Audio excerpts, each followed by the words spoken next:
Hello and welcome back to Something Z, and welcome to What If Naruto had the Five-Tailed Part 7. Last time on the What If, Naruto and Sakura trained under Jiraiya, and they learned the summoning jutsu. So let's jump back into the What If. A day before the tuning exams, and before Sakura got to their meeting place, Jiraiya asked Naruto a simple question, and that was if he could 100% trust the Five-Tailed. In which, after hearing Naruto go on for about a minute about how much he trusts Kokuo, he asked Naruto would he like to have the seal open and have full control over Kokuo's chakra. And he gave Naruto a couple of minutes to speak to Kokuo in the mindscape, and after a minute they both agreed to this. So Naruto wakes up and tells Jiraiya, in which Jiraiya summons an orange toad, which has scroll-like abdomen, and Jiraiya told him it was finally time for the key. And after some time of having to persuade the toad, who was hesitant when he saw that Naruto was still just a kid, he eventually agrees to giving Naruto the key, so he jumps inside of Naruto's mouth, and he puts the key in the mindscape. And after the toad left, Naruto went into the mindscape, and he twists his seal, opening the gate around Kokuo, unleashing all of his chakra. And when Naruto wakes up, he feels stronger, and when he looks at his hands, they are covered in yellow chakra, and he is currently in a weaker version of KCM2. The reason I'm doing this is because since Naruto instinctively coats his body in chakra, and that's basically what KCM is, it's basically Naruto covering himself in chakra.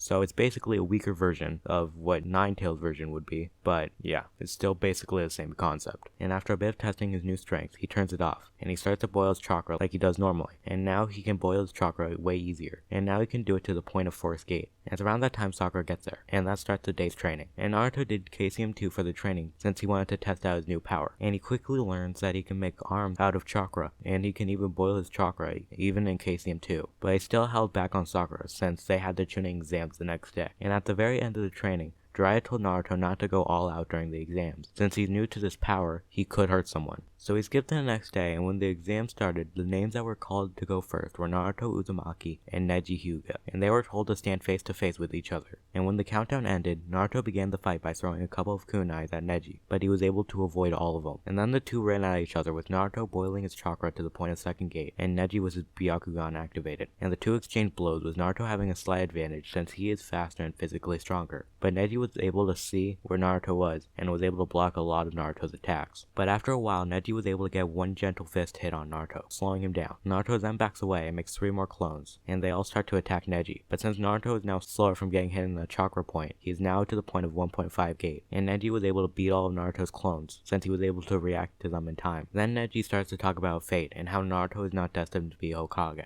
And Naruto in response makes 10 clones, and Naruto, expecting Neji to attack the clones first, wasn't able to react when Neji ran straight through his clones, and he hit the real Naruto with 64 palms, in which all the clones disappear. And Naruto, now on the ground from all his chakra points getting hit, gets laughed at by Kokuo in his mind since he lost so easily. Then he gives Naruto chakra to the point where Naruto has Tail Beast Form 1, and he is covered with a cloak of Kokuo's chakra. And now Naruto, now stronger than he was before, rushes at Neji, who barely had time to react. And as a last resort, from Naruto now stronger than before, Neji uses palm rotation, and when the two collide, it's a bigger explosion than the original. And when the dust settles, there are 2 human-shaped holes in the arena. And after some time, Neji walks out of the hole, and he stands above an unconscious Naruto. But when the countdown reaches 2, Neji gets punched in the jaw by the real Naruto, and the clone Naruto in the hole disappears. And under Neji there is a tunnel that Naruto made to get under him. And since Neji was too tired from using so much chakra, he couldn't get back up, and he lost the match. So he skipped to the match between Shino and Kankuro, and the same things happen. And instead of Shino just moving on, he has to fight Sakura. And even though she has been training a lot and has gotten stronger, I don't think she could realistically win the fight, with Shino having bugs that can suck chakra. And after the fight, she got bandaged up from any injuries she got during the fight, which were just a couple of scrapes and scratches. So we skip to the end of Shikamaru and Tamari's match, and when they call Sasuke's name for the 3rd time, Sasuke and Kakashi appear in the middle of the stadium, with Sasuke in a new outfit. And when Kakashi leaves the arena, the fight begins with it going the same way, with Sasuke fighting now stronger since he copied Lee's movements, and he was able to penetrate Gaara's sand, until eventually Gaara made a dome of sand around himself, and he started to transform.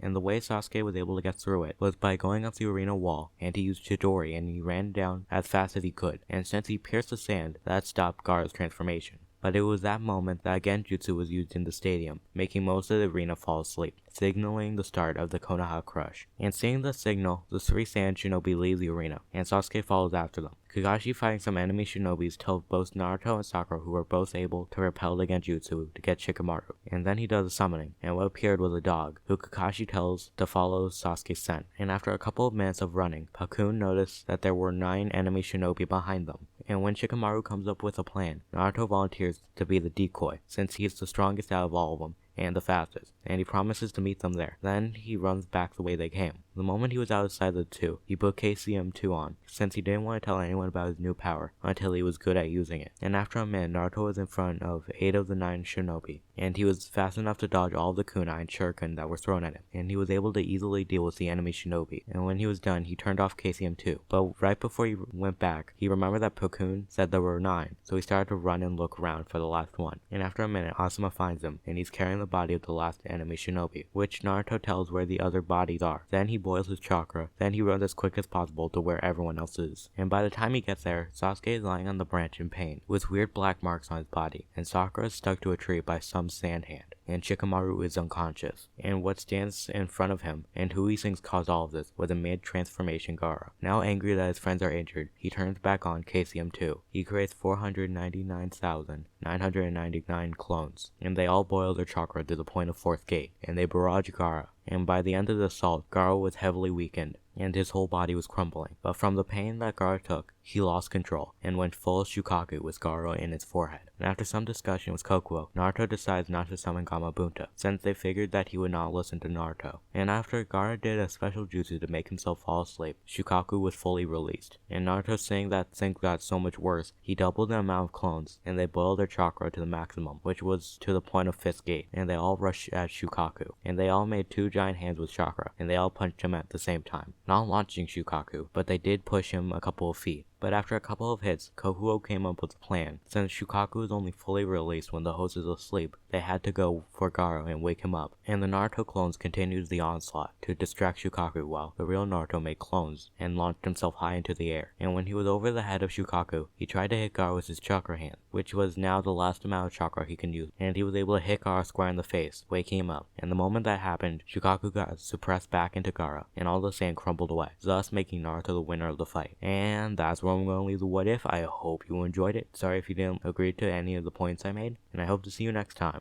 on Something Z.